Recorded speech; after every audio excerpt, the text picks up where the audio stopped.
Next up here tonight, living in paradise certainly has its perks. We've got the beaches, we've got the weather. It all fuels the Florida economy with tourism, but it can also put a strain on the quality of life here. And tonight, people in Indian Rocks Beach say their quiet little oasis is being destroyed by short-term vacation rentals. In less than 30 minutes, city commissioners there are going to be holding a special meeting to hear from the public. And tonight, ABC Action News reporter Wendy Lane takes an in-depth look at what residents want the city to do.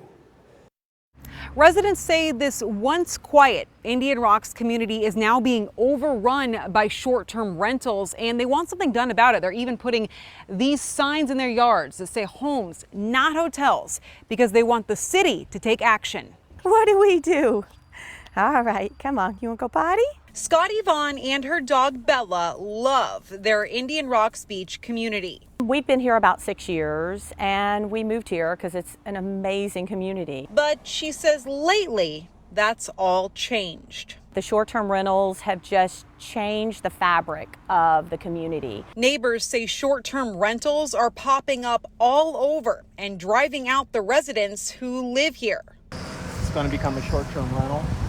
Those are short-term rentals. John Fanstill has lived in the neighborhood for 30 years and says just on Harbor Drive, there are more than 20 short-term rentals. Neighbors say the issue is hundreds of strangers filling up these rentals, throwing large parties and trashing the streets, causing the people living there to no longer feel safe. One of our neighbors up the street, a drunk, was pounding on his windows at 2 in the morning, walked around the house, climbed his staircase, and was pounding on the windows of his bedroom.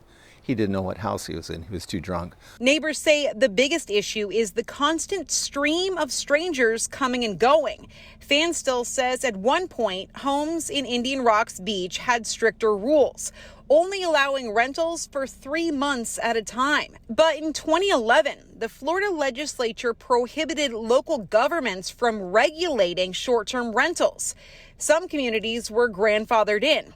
Others, like Indian Rocks Beach, made changes to the language of their ordinance after June 1st, 2011, and now they can't even enforce their own rules. The word residential has no meaning if you have commercial lodgings for transients in there. But others say visitors should be able to experience this slice of paradise. We have to be really careful because over-regulating things is a slippery slope. Erica Dietz lives in Indian Rocks Beach and owns a short-term rental in the neighborhood. I love being a gracious host. I love helping people and families to have amazing vacations here. She says it's a very small number of rentals causing the problems. It's a very small slice of owners who may not be as proactive and may not care as much. And if we can come around that and address that issue, I think we're going to be there. Residents on both sides say they hope meeting with city commissioners will help them address the issues to help preserve what makes their community special.